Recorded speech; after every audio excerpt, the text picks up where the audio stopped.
So, season one of Percy Jackson and the Olympians has just concluded, and I have thoughts to provide a bit of backstory and a bit of a preface for this video. I did enjoy the season. I enjoyed the first season. I thought it was really a great adaptation of The Lightning Thief. However, this is where kind of my criticisms will come in, and also the changes that were made and what I liked and what I didn't. Uh, for backstory, I first read the Percy Jackson books in sixth grade. I am now a second semester college student, so, take the time frame there. I've been in this world for a long time. Um, and I've really enjoyed Percy Jackson, Heroes of Olympus, and Trials of Apollo. I have not yet read The Sun and the Star or Chalice of the Gods. They are on a list of stuff I'm planning on reading soon. I just haven't gotten around to it yet. Uh, but yeah, so these books are very near and dear to my heart. I really like these books. I like this series. I love these characters.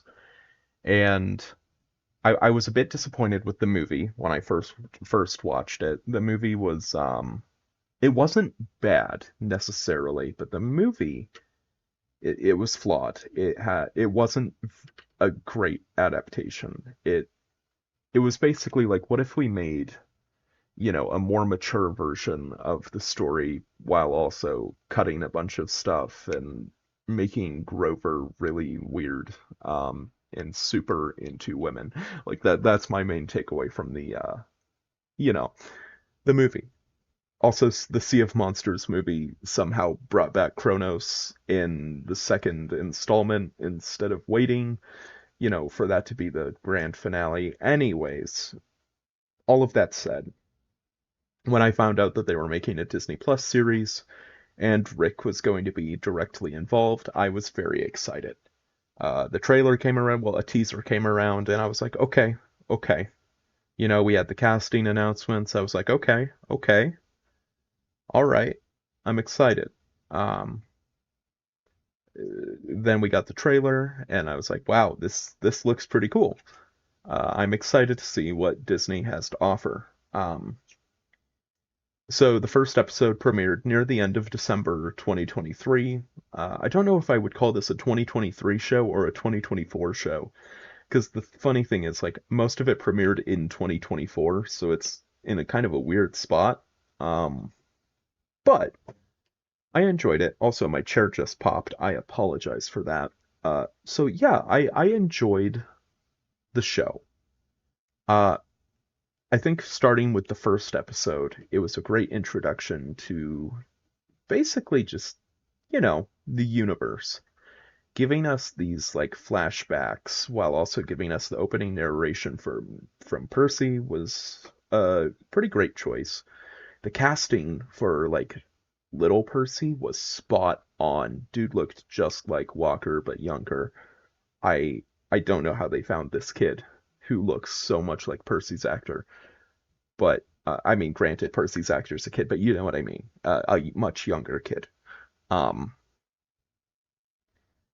from there, I think that the characterization, was kind of laid out in a nice way. There were some funny jokes, like when Sally Jackson's like, well, your dad, he was like he was a god, and Percy's like, you mean like Jesus? Like that was a funny joke, and that got a good chuckle out of me.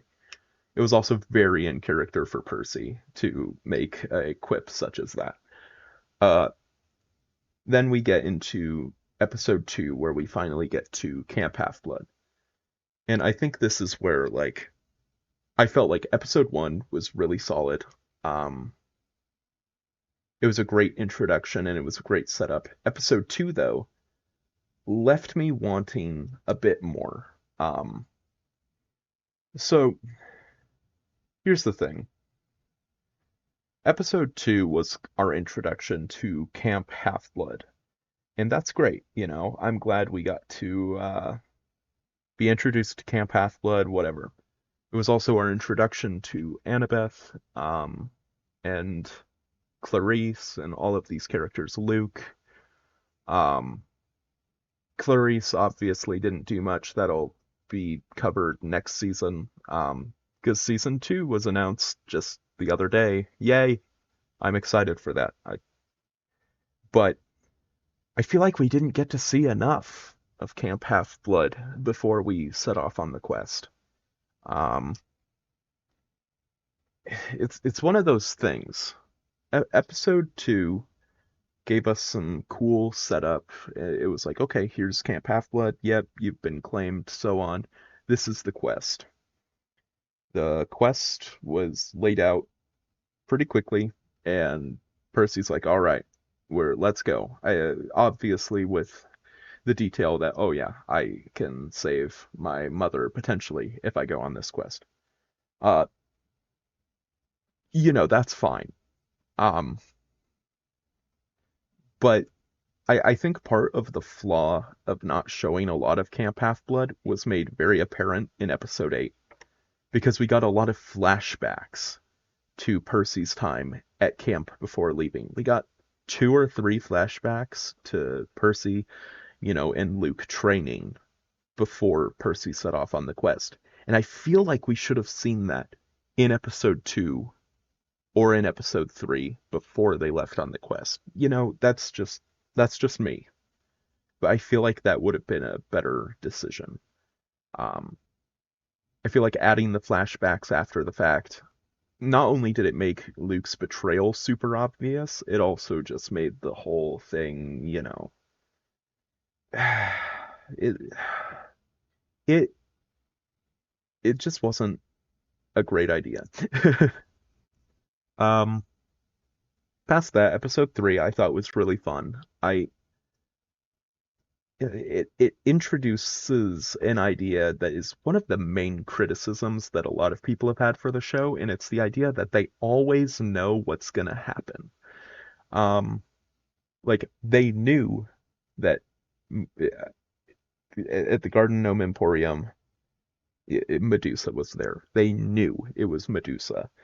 Um, the same issue comes up with the Lotus Casino, and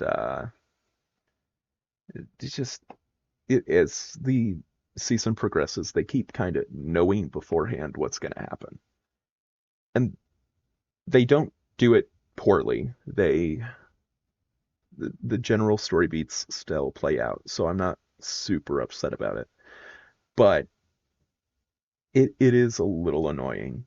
Um, but the episode itself I thought was great. I think Jessica Parker Kennedy played Medusa, and I thought that was a pretty cool casting choice. I know her from The Flash. I'm sure many people do.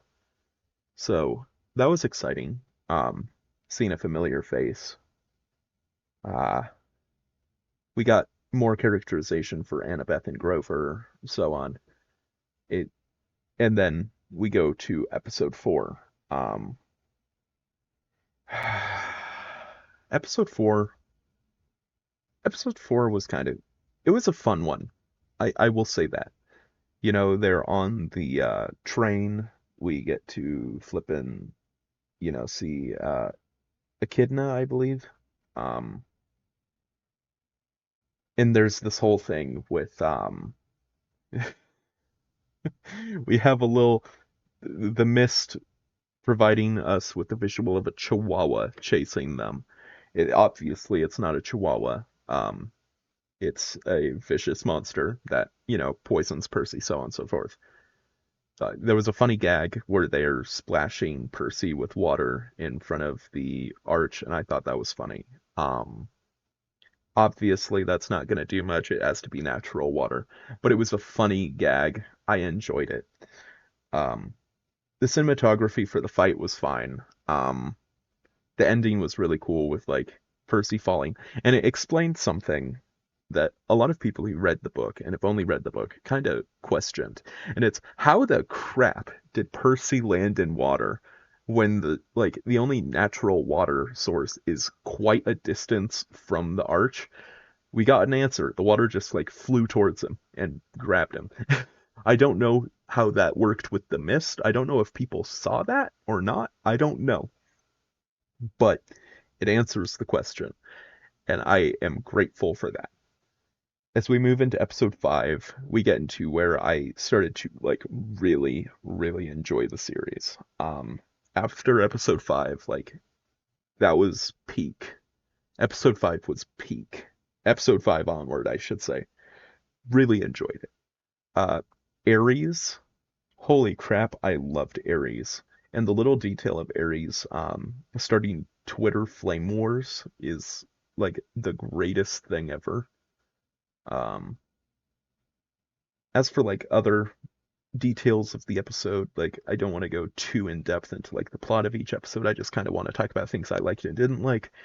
But this was the episode where we saw the Tunnel of Love and all of that.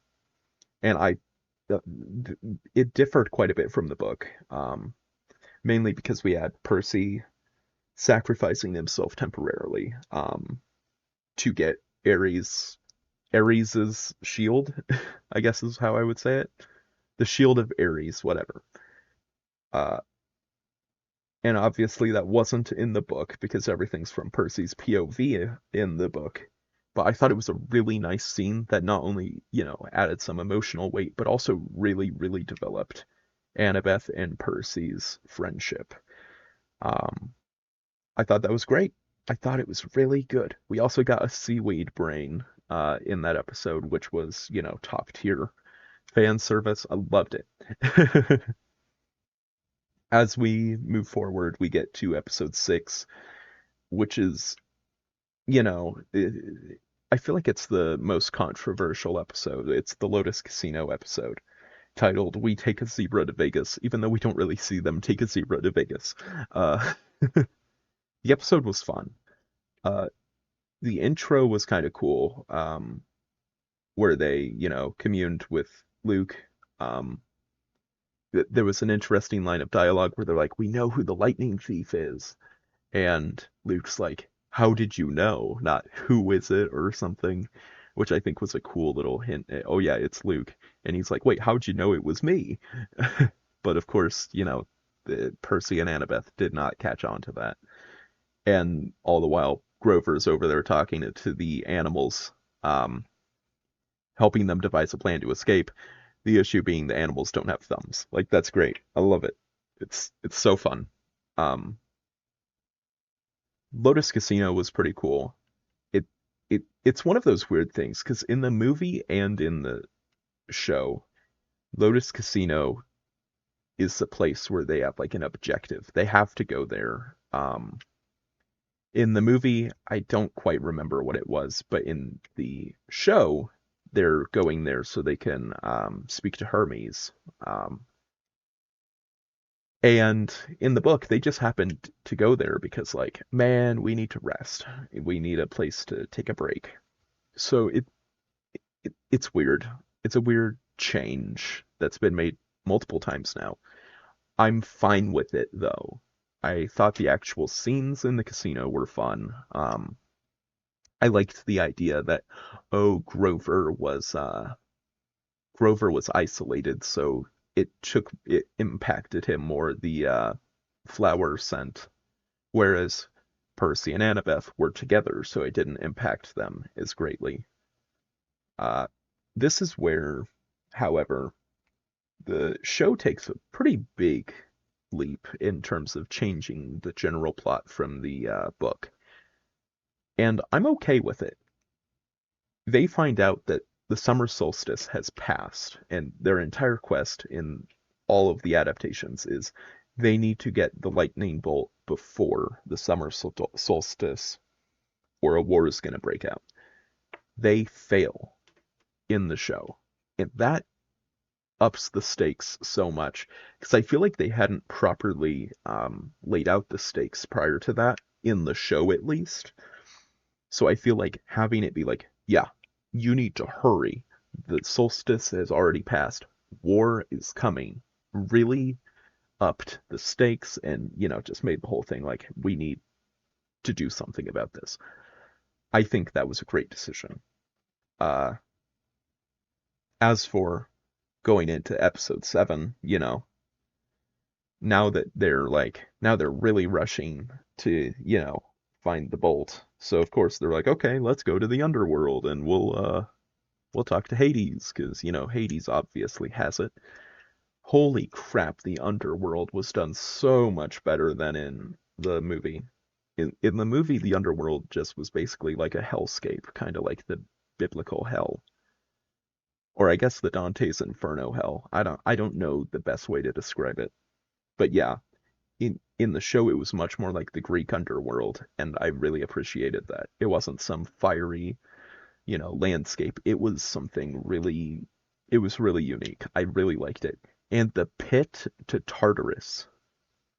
Holy crapperoni. I cannot wait to see that set piece again. Um, if you have read Heroes of Olympus, you know what I'm talking about. I can't wait to see that place again, assuming we ever get there. Assuming we ever get to Heroes of Olympus, I really cannot wait to see that again. But as for Hades, this is the first of the big three that we're really talking about the actors for. I really liked Hades. Um, Hades, however, is probably my least favorite of the big three in terms of their portrayals, but I think it's just because we didn't get a lot of Hades.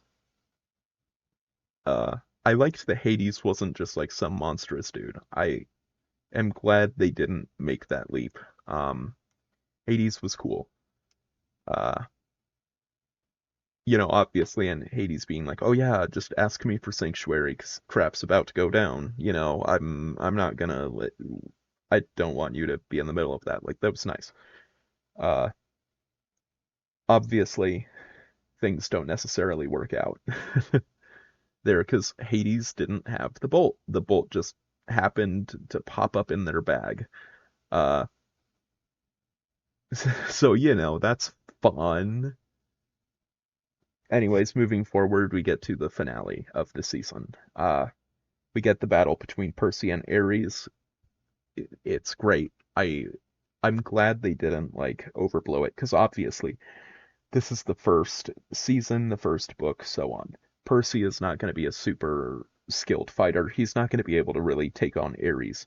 So having him be like whoever draws first blood, and then him using his powers uh, to manipulate the sea, or maybe it was Poseidon helping out, it's left kind of ambiguous. I think that was a great change. I think that was a great way to handle it. Percy didn't win because he was super skilled in combat. He won because he managed to knock Ares off his feet just long enough to be able to draw first blood. Uh, so that was great. Uh, then of course we have Percy going to Olympus. Olympus looked great, although I will say that the opening of Olympus, it kind of looks like a painting, and I think that's kind of cool. I don't know if it was like a full CG set piece like that they built or that they modeled, or if it was partially like CG like models and partially like two-dimensional art. Because it felt like a painting, and I thought that was kind of cool. Um, but regardless, that we go to Mount Olympus and we meet Zeus, and I just have to say like rest in peace. To Zeus's actor. I know he'd passed away last year, and that is so unfortunate. Um, his performance was fantastic as Zeus. Easily my favorite performance in this entire season. Like, dude played like cold calculating so well. Like, holy crapperoni. Zeus was really good. Uh, Poseidon was also cool. I loved Percy just like sassing Zeus, and then Percy's exchange with Poseidon. Dude's like, met, I've never met you. And Percy asking something so selfless, like he didn't ask like anything about him or what Poseidon thinks of him. Percy asked, "Do you dream about mom?" And I think that's just so sweet. And I love that. I love Percy's characterization here. And I love just the facial acting that Poseidon's actor did. Dude didn't really have to say any words to answer the question, and that was fantastic. Uh, as we kind of wrap the season up, we get Percy having a dream. Uh, actually, this comes after, so we'll wait a moment. We get the big reveal that Luke is the lightning thief. And I thought the way they framed the shots for this was really, really cool. I really liked having like the fireworks illuminating their faces, especially like as they went back and forth. It was super cool. I really liked it. Uh, on top of that, the moment when Luke finally like unmasks and is like, "Well, I didn't think you'd give the shoes for Grover. Like, I didn't think you'd give them to Grover to wear." That was such a fun moment. Like, there was no denying it anymore. Dude just like pulled off the mask. Dude was like, "Well, you know what? I thought you were gonna wear the boots and you were gonna be dragged into Tartarus. I didn't know you were gonna give the flippin' shoes to Grover of all people, you know?" Their little exchange was fun. I really like that, there's kind of this whole ordeal of like Percy doesn't want to hurt Luke. Percy does see Luke as a friend. Um, like Percy got a hit on Luke and he's like, "Oh, I'm so sorry." I think that's yeah, I think that was a great little detail to add. I apologize. I had to step out for a moment, so I might have to kind of pull my thoughts back together. I was kind of commenting on, you know, Percy being like, "Oh man, I'm so sorry," to Luke and all of that. Like that was great. I'm so excited if we get season 5. I'm very excited to see the progression of those two characters, and how they play off of each other. I'm really excited to see Luke's conclusion in the potential 5th season. Beyond that, the dream Percy had with Kronos was interesting. I do wonder if whoever's playing Kronos there is who's going to be playing Kronos throughout the series. If so, I thought their voice was cool. I don't know if there's much more to say about it than that. Also, Percy calling Kronos grandpa was pretty funny. And this comes to my final major note. This being, I'm glad they changed how Gabe died. I'm glad that Sally wasn't directly responsible for Gabe getting Medusa'd. Because I feel like that made Sally's character a bit less likable.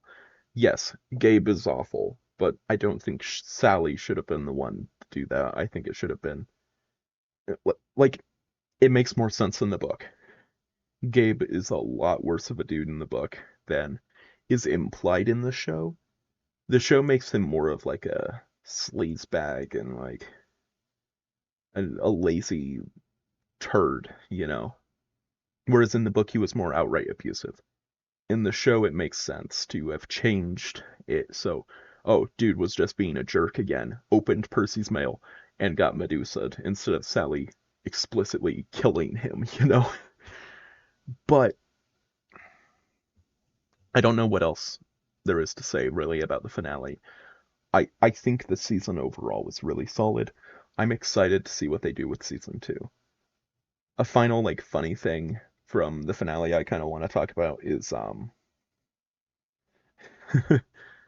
how Zeus is like complaining to Poseidon about, "Oh yeah, you broke the pact. Look at you have a kid here." And Poseidon's like, "Yeah, like with Thalia," which yes, Zeus does have a kid out there. I mean, she's technically dead, but she won't be. But But here's the thing. There's another kid of Zeus. I mean, technically not Zeus, but Zeus's Roman side out there. So there are more Zeus kids out there. Just saying, Zeus is a bit of a hypocrite. Jason Grace, please raise your hand. Uh, but yeah, I loved the season. And I'm excited for season two. I'm glad it was greenlit. I'm excited. So, so, so excited to see the continuation of this on the screen. I am more excited for season three than season two, but that's mainly because of a few things. First off, season three will be the first one to have not been adapted on film already. You know, like we've already seen a crappy Sea of Monsters adaptation, but we've not seen an adaptation yet for the Titan's Curse, Battle of the Labyrinth, Last Olympian, whatever. So I'm excited for those. More so than season two.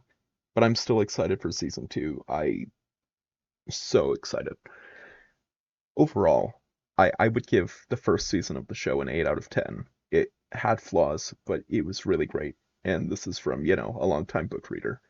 Um, very excited for the future. With that said, I hope you all enjoyed this video. If you did, please do consider, leaving a like on the video.